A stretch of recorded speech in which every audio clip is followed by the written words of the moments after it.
It's wild to think about. Like if you touch a raw chicken breast with a blue latex glove, and then you just reach out and grab the stainless steel handle of the walk-in refrigerator. You haven't protected anyone. Exactly. Not a single person in that building. You have just guaranteed an almost perfect, like 98% bacterial transfer rate to the bare hand of the next line cook who opens that door. The physical barrier is just a total illusion. Yeah, I mean, the glove protected your skin, right? But it did absolutely nothing to protect the facility or the equipment or the hundreds of guests walking through the front doors. We're totally conditioned to view those physical barriers as fail-safes.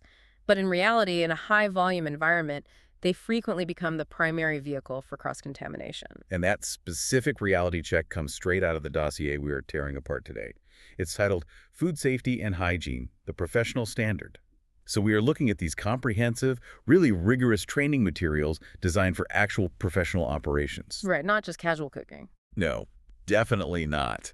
And the mission for this deep dive is to sort of strip away the romanticized, chaotic aesthetic of the culinary industry and look at the actual load-bearing infrastructure that keeps it from collapsing. Because, having spent years as a back-of-house prep cook, I can tell you people have this deeply ingrained idea that a professional kitchen is like a rock concert. Oh, absolutely. They think the executive chef is the lead guitarist, the flames shooting up from the pans are pyrotechnics, and the whole crew is just running on adrenaline, nicotine, and raw, unfiltered talent. Yeah, that culinary rental archetype looks fantastic on television and social media.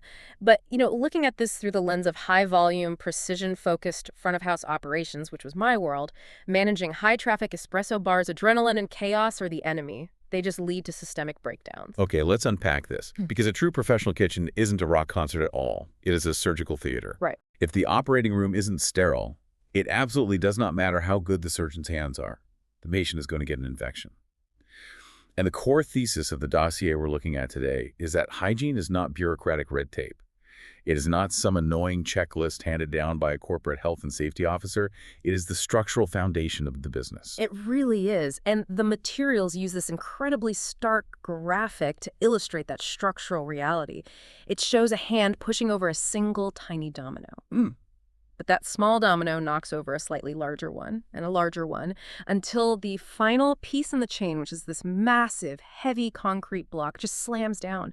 And stamped onto that final block is a glowing orange hazard symbol with the words, "Facility Outbreak." Wow. Yeah, and the text right above it reads, "Real incidents start with small ignored habits," because it's never a cartoonish villain deliberately poisoning a batch of soup, right? Right. It is one barista skipping a hand wash after taking out the trash, which contaminates the steam wand, which contaminates milk pitchers, which ultimately exposes 200 morning commuters to a pathogen. It's terrifying. Yeah. One microscopic gap in discipline affects literally everyone downstream.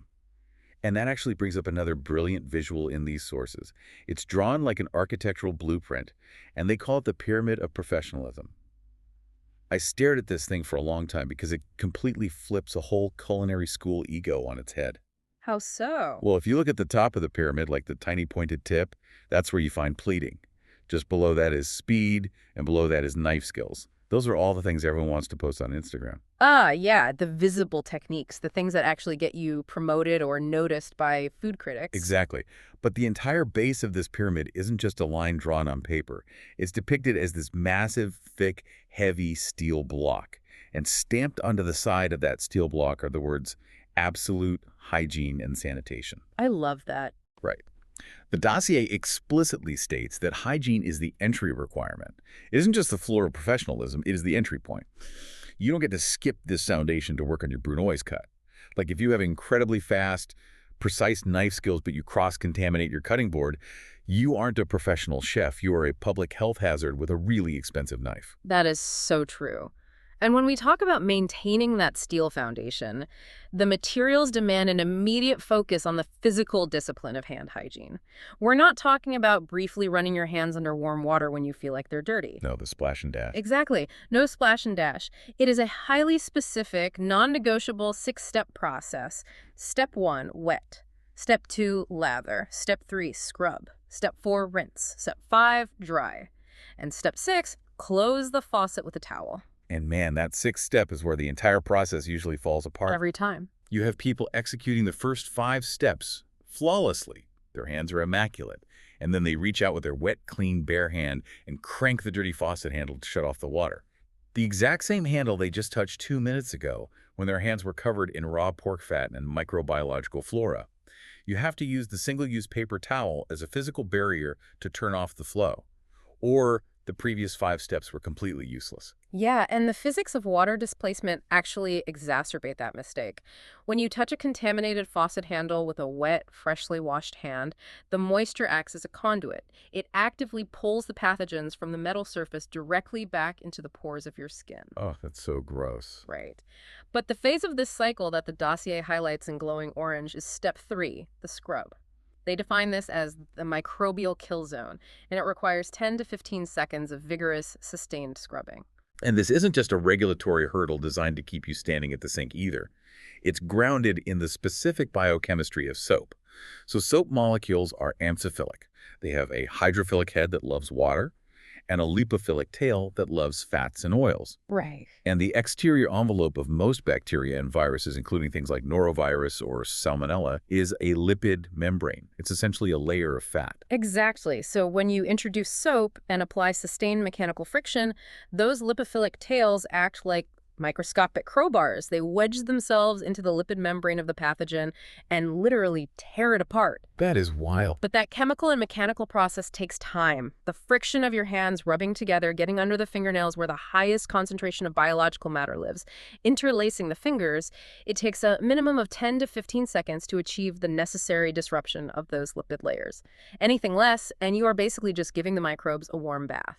Which means this specific action has to become automatic muscle memory. Just like pulling a shot of espresso where you tamp the grounds at the exact right pressure without looking, or executing a rapid-fire julienne cut on a carrot. Your body just needs to inherently know what 15 seconds of friction feels like without having to stare at a clock. And a professional knows exactly when to trigger that muscle memory. Yeah, the training materials divide hand-washing triggers into proactive and reactive categories. Proactive washing involves anticipating the interaction. So you wash before you start your shift, before you put on a fresh pair of gloves, and before you physically hand food to a guest. But reactive washing is where the discipline usually slips in a chaotic environment. Like you must wash after taking a break, after touching your face or your hair, after handling waste, after touching raw food.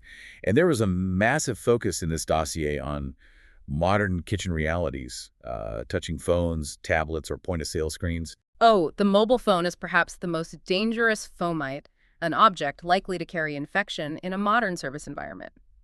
We take our phones onto public transit, into restrooms, and set them on cafe tables. The screen is essentially a portable petri dish. It really is. Checking a text message mid-shift and then returning to a prep station without hitting the hand sink completely compromises the operation. But look, that sounds great in a manual. Let's be real about a Friday night rush.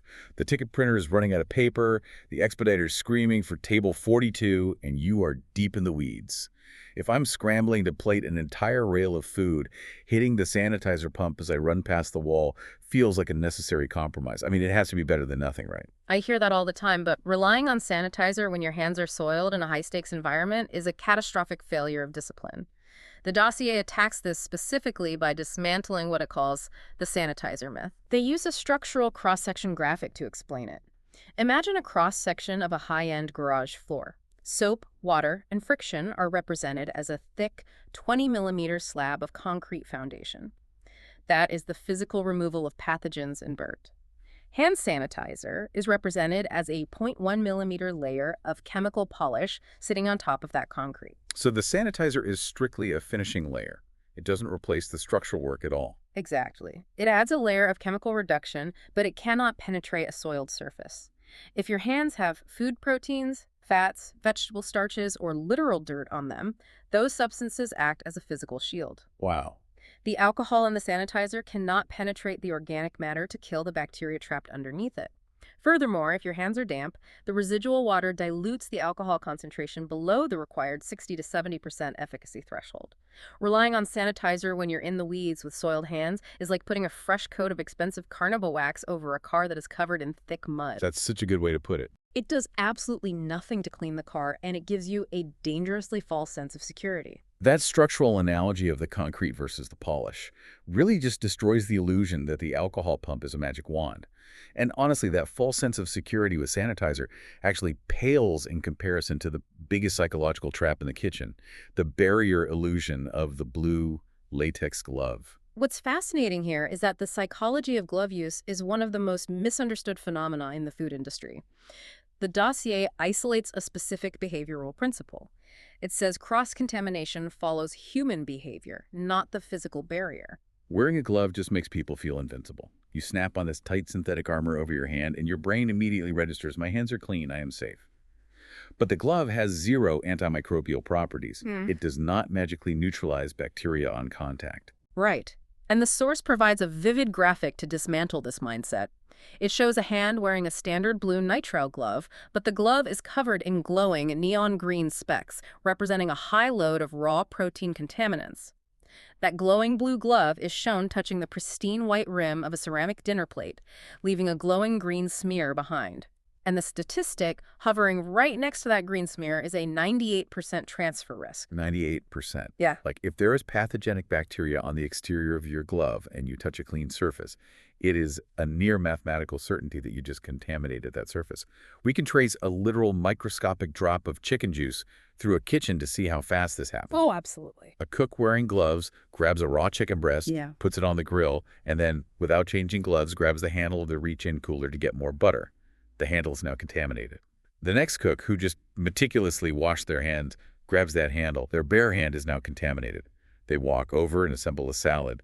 The pathogen is now on the lettuce. The glove protected the first cook's skin, but it functioned as a highly efficient vehicle for the pathogen to travel across the kitchen. In fact, the training materials emphasize a much darker reality. Gloves, worn for extended periods, actually become the primary source of contamination. Because of the microclimate they create, right? Yes. When you wear an impermeable layer of latex or nitrile, your skin cannot breathe.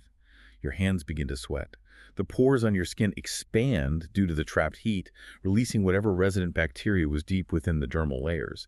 You now have a warm, dark, moist incubator inside the glove. Meanwhile, the exterior of the glove is collecting invisible residue from every single thing you touch over a 2-hour period. Knives, cutting boards, cooler handles, your apron. That is exactly why the regulatory standard mandates that change frequency is just as critical as wearing them in the first place. You must change your gloves as often as you are required to wash your bare hands. And importantly, you must wash your hands between glove changes. Wait, really? Between every change? Yes, because the act of peeling off a contaminated glove often transfers the exterior contaminants to your bare wrists or fingers. But there are specific scenarios where gloves are absolutely mandatory. The dossier is clear that any cuts, sores, rashes, or uncleanable medical devices like splints or rings on the hands or wrists require complete coverage. You cannot have compromised skin exposed in a professional prep environment because broken skin harbors staph bacteria. And this brings up a very specific back-of-house reality that the dossier addresses, the cut glove rule. This is such a critical mechanical detail. When processing large cuts of meat or using high-risk equipment like a mandolin slicer, professionals use a woven chainmail cut glove. It is literally armor designed to stop a blade from slicing to the bone. But if you look at chainmail under a microscope or even just up close, it is made of thousands of tiny interlocking metal rings. Every single ring has a gap, a crevice, and a friction point. It is a microbiological nightmare. You cannot sanitize a chainmail glove on the fly by wiping it down. The food proteins, the fats, and the blood get driven deep into the weave of the metal. Which is precisely why the strict rule is that a chainmail cut glove requires a secondary single-use nitrile layer worn over it. Over the metal. Exactly. You put the heavy metal protective glove on, and then you stretch a standard latex or nitrile glove entirely over the top of the metal. If you don't do this, you are effectively grinding raw meat and fat into a metal net and dragging it across your prep station for hours. It's like wearing a seatbelt. Snapping a seatbelt across your chest doesn't make you immortal, and it doesn't give you permission to drive your prep station into a ditch at 100 miles an hour. It is a safety measure that only functions if the operator actually knows the rules of the road. And knowing the rules of the road becomes a matter of life and death when we transition to what those gloves are actually touching. So let's get into the mechanics of the danger zone, specifically bare hand contact and ready-to-eat foods. Right. The classification of ready-to-eat, or RTE, foods requires strict definition. The dossier provides a visual matrix to ensure operators don't limit their thinking just to salads. The matrix includes 6 distinct categories. Okay, lay them out. First is cooked food, anything that has already passed its thermal kill step. Second is raw fruits and vegetables that will be served without cooking. Third encompasses baked goods, breads, and pastries. Fourth is canned food the moment the seal is broken. Fifth includes dried sausages or cured meats like prosciutto or salami. And sixth covers non-prepackaged snacks. Basically, if the item is going directly from your station into the guest's mouth without passing through a 350-degree oven or a vat of boiling fry oil first, it is ready to eat. And the dossier's headline for this section is uncompromising. It says, ready to eat means no second chance. The absence of a subsequent thermal kill step is what escalates the risk profile. If a cook is handling raw chicken and their hygiene is slightly compromised, there is a thermal safety net. The oven will elevate the internal temperature of the poultry to 165 degrees Fahrenheit, denaturing the proteins of the pathogens and acting as a mechanical failsafe. Right. It is terrible practice, obviously, but the heat covers the mistake. But with a sliced tomato, a croissant, or a handful of garnishes, that thermal safety net does not exist. The dossier shows this graphic of a bare hand reaching for a plated salad, with aggressive red warning waves radiating off the fingertips. The text reads, "Whatever you transfer stays." If an employee has a microscopic cluster of norovirus particles on their thumb, and keep in mind, norovirus requires an infectious dose of sometimes fewer than 100 viral particles to make someone violently ill, and that thumb touches the rim of a coffee cup or the edge of a sandwich roll, that virus is preserved. It goes directly into the guest's gastrointestinal tract. There is no middleman. Here's where it gets really interesting, though. This specific biological reality leads to the absolute mandate of using physical tools, Kongs, and tissue. Using stainless steel tongs, deli tissue paper, spatulas, or precise plating utensils for RTE foods is entirely non-negotiable. And the source includes a critical legal note here, specifically referencing California law. In many jurisdictions, bare-hand contact with RTE food is not just a violation of professional standards, it is a direct violation of state health code. It is illegal. Wow. Yeah. But I remember when I was first coming on the line, learning to plate intricate, high-end food. It feels incredibly unnatural to use 12-inch steel tweezers or a piece of folded deli paper to place a delicate micro-cilantro garnish. Your bare fingers are so much faster, they have tactile feedback, and they are infinitely more precise. Using the sanitary tools actively slows you down. It introduces friction into your workflow. It absolutely introduces friction, and it requires the development of an entirely new set of fine motor skills. But we have to trace that logic back to the pyramid of professionalism we talked about earlier. Speed and plating sit on top of the steel block of hygiene. If your speed is achieved by compromising hygiene, like by abandoning the tong so you can plate 50 salads a minute instead of 30, you aren't being an efficient professional. You are simply becoming highly efficient at mass distributing pathogens. Right. The professional standard demands that you invest the hours to become fast and precise while using the sanitary tools. You have to earn the speed. That exact same logic of direct guest impact applies to how we communicate ingredients, particularly when dealing with allergens. The materials pivot briefly into the medical risk of guessing. If you're on a busy line or deep in a rush behind the espresso machine, an allergy modification ticket is a nightmare. It just breaks your rhythm. The visual they use to address this is a magnifying glass highlighting the words casein and whey buried in a dense paragraph of a product label. These are specific milk proteins. If a guest asks a barista if a baked good or a syrup is dairy-free, and the barista just assumes it probably is because it doesn't visually look like cheese or milk, they are effectively making a high-stakes medical decision for that guest based on intuition. And food allergies aren't just an upset stomach. When someone with a severe dairy allergy ingests whey protein, their immune system misidentifies it as a lethal threat. It floods the body with histamine, causing anaphylaxis. Their airway swells shut, their blood pressure drops, and they can go into shock within minutes. Exactly. The text in the dossier is blunt. If you don't have the full ingredient list, say so. A guest in food service is a medical risk to the guest. You cannot let the ego of wanting to look knowledgeable prevent you from looking a guest in the eye and saying, "I don't know for sure, let me go check the binder." It requires humility to halt service for safety. And halting service to understand the science of the food brings us to a fascinating intersection in the dossier. The point where the geometry of food prep directly impacts the thermodynamics of bacterial growth. The science of the cut. I used to do this all day, breaking down 50-pound bags of onions, dicing potatoes, Brunoise cuts on carrots. I always looked at it as a culinary technique, a way to ensure the vegetable cooked evenly or provided a specific mouthfeel in the final dish. But the training materials completely reframe precision knife work as a fundamental food safety issue. They illustrate this with an image of a solid, whole block of food placed next to an image of that exact same food item diced into hundreds of tiny cubes. When you have a solid, intact block of food, say a whole melon, it has a relatively low surface area exposed to the environment.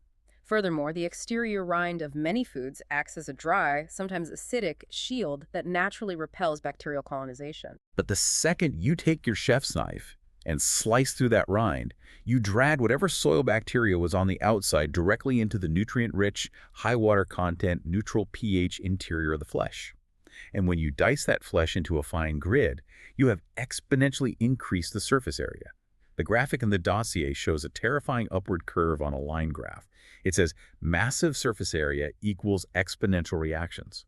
You have literally created thousands of new microscopic canyons, valleys, and exposed cell walls for bacteria to colonize and multiply. And because you have provided this massive nutrient-dense playground for microbes, the dossier states, temperature and time are always working against you. The moment your knife breaches the cell walls of the food, a biological clock starts ticking. Think of the physics of a campfire. If you take a massive, solid oak log and hold a match to it, it will take hours to catch fire. The flame can only attack the smooth, low-surface area exterior. But if you take an axe and chop that exact same log into 100 tiny splinters of kindling and throw a single match into the pile, it combusts in seconds. Pathogenic bacteria burn through diced, high-surface area food the exact same way. That kindling effect is why certain items are reclassified the moment they are prepped. This introduces the concept of time temperature control for safety foods, or TCS foods. Ah, TCS. Right. A whole uncut tomato sitting on a counter is not considered a TCS food. The thick skin protects it. But the exact moment you slice that tomato, the exposed, high-moisture, neutral pH interior makes it highly susceptible to rapid microbial growth. It instantly becomes a TCS food and must be strictly monitored to stay out of the danger zone, which is the temperature window between 41 degrees and 135 degrees Fahrenheit, where bacteria double their population every 20 minutes. Which perfectly explains the absolute rigidity of the 7-day rule. The materials show a standard plastic prep tub with a date label on it. Day 1 is the day the product was prepped, cooked, or the commercial seal is broken.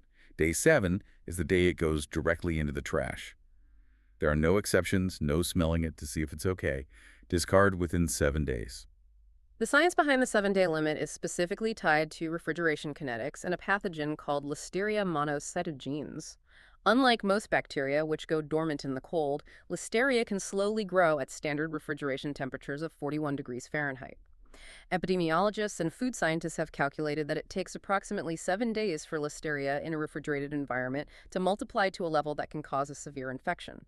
Limiting the lifespan of prepped food to 7 days ensures you discard the product before the Listeria population crosses that infectious threshold. That requires rigorous, uncompromising date marking and a strict adherence to FIFO first in, first out inventory management. And the dossier explicitly calls out a highly dangerous phrase that every single person who has ever worked in a kitchen has heard, and probably said, "It looks fine." Oh yeah, it looks fine, is the rallying cry of amateur hour. The training materials are ruthless here. Visual inspection is completely useless against exponential biological growth. Because humans are evolved to detect spoilage organisms, not pathogenic organisms. Spoilage bacteria are the ones that make a diced tomato look slimy, smell sour, or taste rotten. They are gross, but they generally won't put you in the hospital.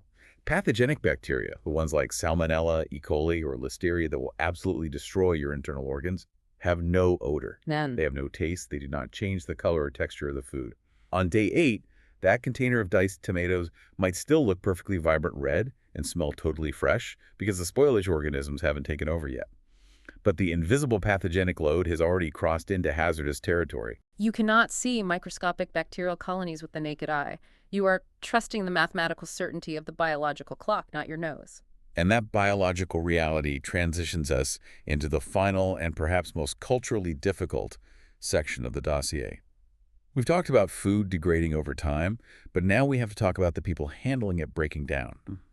The industry have a deeply ingrained toxic culture regarding sickness reporting. It's the push-through instinct. This is an area where the operational intensity of high-volume service severely clashes with microbiological reality. The culture of the hospitality industry tells you that if you call out sick, you are weak. You are abandoning your team, leaving them short-staffed during a rush, and letting the executive chef down. The dossier shows an illustration of a line cook sweating profusely, looking physically ill, hunched over a cutting board. Hovering over his head is a massive orange stamp that reads, "Liability." Because that cook is not being a dedicated hero. That cook is a walking biological weapon. One symptomatic employee can trigger a site-wide incident. And the network graphic they provide to illustrate the epidemiology of this is devastating. The graphic traces the cascading amplification of an outbreak. It starts with a single red dot on the far left of the page. That represents the symptomatic employee. Lines branch out from that one red dot to a handful of yellow dots, representing the 4 or 5 immediate team members the employee interacts with in the tight confines of a kitchen or a bar. But then, lines explode outward from every single yellow dot, turning into a massive, chaotic swarm of hundreds of orange dots on the right side of the page. Those orange dots are the guests. In a high-volume environment, every single exposure point is amplified geometrically. If a barista comes to work with a mild stomach bug and touches the steam wand, and the shift supervisor uses that same steam wand, and they both serve 300 lattes over the course of a morning rush, the math of that spread is terrifying. Which is why the materials provide a rigid, objective list of triggers. These are not suggestions. These are symptoms where you do not wait to see how you feel after you drink some water, and you do not wait for a manager to visually notice you look pale and send you home. You stop immediately. The specific triggers listed are a sore throat, accompanied by a fever, vomiting, diarrhea, jaundice, which is the yellowing of the whites of the eyes or the skin, indicating liver distress, and any infected weeping cuts or wounds on the hands, wrists, or arms. If you experience those, you hit the giant red P sign shown in the dossier. And beyond those general symptoms, the materials detail the epidemiology of the Big Five. These are specific pathogenic diagnoses that carry such a profound public health risk that they require mandatory full exclusion from the facility. You cannot even be in the building doing inventory in a back office. They are norovirus, hepatitis A, Shigella, E. coli, and Salmonella. Let's actually look at why these 5 are isolated by health departments. Norovirus is incredibly resilient to typical cleaning agents and requires a microscopic viral load to cause explosive gastrointestinal illness. Hepatitis A is a viral liver disease with an incubation period that can last anywhere from 15 to 50 days, making tracing the source of the outbreak an absolute nightmare for epidemiologists. Right. Shigella is highly contagious and easily transmitted via the fecal-oral route if hand washing is skipped. E. coli produces Shiga toxins that can cause permanent kidney failure, and Salmonella is a systemic infection heavily tied to poultry and eggs. The graphic in the dossier shows a strict legal flowchart for these Big Five pathogens. It moves from an active diagnosis into a red locked vault labeled mandatory exclusion. To get that door unlocked and legally returned to the kitchen, the employee must have official clearance from the health department, not just a doctor's note. The text explicitly warns managers. This is a food safety and legal requirement, not an HR guideline. It is not optional. But look at the reality on a Friday night line. Let's say it's Valentine's Day, the busiest, highest revenue shift of the entire year. The restaurant is already down a prep cook. You are the lead line cook running the pass. Suddenly, you feel the onset of severe nausea and a fever. The pressure to just drink a quart of ice water, take some ibuprofen, and push through the next 4 hours is immense. Stepping off the line feels like a total betrayal to the team bleeding in the trenches with you. You feel like the entire service will collapse if you walk away. If we connect this to the bigger picture, I understand the psychological weight of that pressure intimately, but the professional standard demands a complete paradigm shift in how we define loyalty. You grinding through a busy service while actively shedding a pathogen is not toughness. Being a martyr for one night is not worth the health department tracing an outbreak back to your station and shutting the entire restaurant down for 2 weeks. Right. It is certainly not worth putting elderly guests, immunocompromised individuals, or children in the hospital. True toughness is having the professional courage to make the agonizingly hard call. It is looking your executive chef in the eye and saying, I am symptomatic. I have to step off the line. Stepping back protects the viability of the entire operation. It protects the team's livelihoods. The dossier contrasts the sweating sick cook with an image of a calm professional chef holding a radio, deliberately stepping away from the line. Over her head is a blue stamp that says asset. That redefinition of what it means to be a reliable coworker is profound. And that redefinition leads directly to the culmination of this entire dossier. The final profile of the certified professional. It is presented as an anatomical diagram of discipline. So what does this all mean? Let's run through the anatomy of what a true professional actually looks like when you strip away the tattoos, the ego, and the social media presence. First, valid food safety certifications are maintained proactively. They aren't treating the exam like a joke or letting it expire. Second, a pristine uniform and highly maintained non-slip shoes. The chef's coat isn't just about looking sharp or projecting authority. It is a physical, clean barrier between the street environment and the food. Third, a rigorously, systematically sanitized station that is reset constantly throughout the shift. And fourth, tying the entire philosophy back to the foundation of the pyramid automatic muscle memory. Their hygiene habits are entirely proactive, never reactive. They do not suddenly rush to wash their hands because they saw the local health inspector walk through the front door with a clipboard. They wash their hands because the internal 15-second timer went off in their head. The materials state this plainly. This is what actual professionals look like when they operate at high stakes. So if you are listening to this and you manage a cafe, run a prep kitchen, or even if you're just someone who enjoys dining out, the goal of unpacking this dossier was to expose the invisible, load-bearing infrastructure of the food world. Now that you understand the underlying microbiology and the strict operational rules, you are going to see the dominoes everywhere. You'll notice the bartender touching the screen of their phone to check a text before grabbing the ice scoop. You'll notice the deli worker using their bare hands to grab a slice of cheese instead of the tongs. You will recognize the vast difference between the chaotic theater of cooking and the cold, calculated discipline of professional hygiene. The dossier ends with a stark, powerful statement that strips away all the ego of the industry. It says, "The guest never sees your technique. They will feel your hygiene." They will feel your hygiene. If you make a mistake with your knife skills, maybe the Brunoise carrot looks a little uneven on the plate. It's an aesthetic failure. If you make a mistake with your hand washing or miscalculate the 7-day rule on a TCS food, someone goes to the emergency room. It forces you to evaluate the space entirely differently. It really does. So I want to leave you with one final provocative thought to mull over the next time you go out to eat. The next time you're sitting in a beautiful dining room and a server places a perfectly plated Michelin star level meal in front of you or hands you a beautifully poured latte with intricate art, ask yourself a question. Are you putting your faith in the artist's hands? Or are you really trusting the invisible 15-second timer they ran at the stainless steel sink in the back before they even touched their tools? Because after tearing through this entire dossier, the reality is inescapable. True culinary mastery isn't actually found on the plate, it's found in the drains.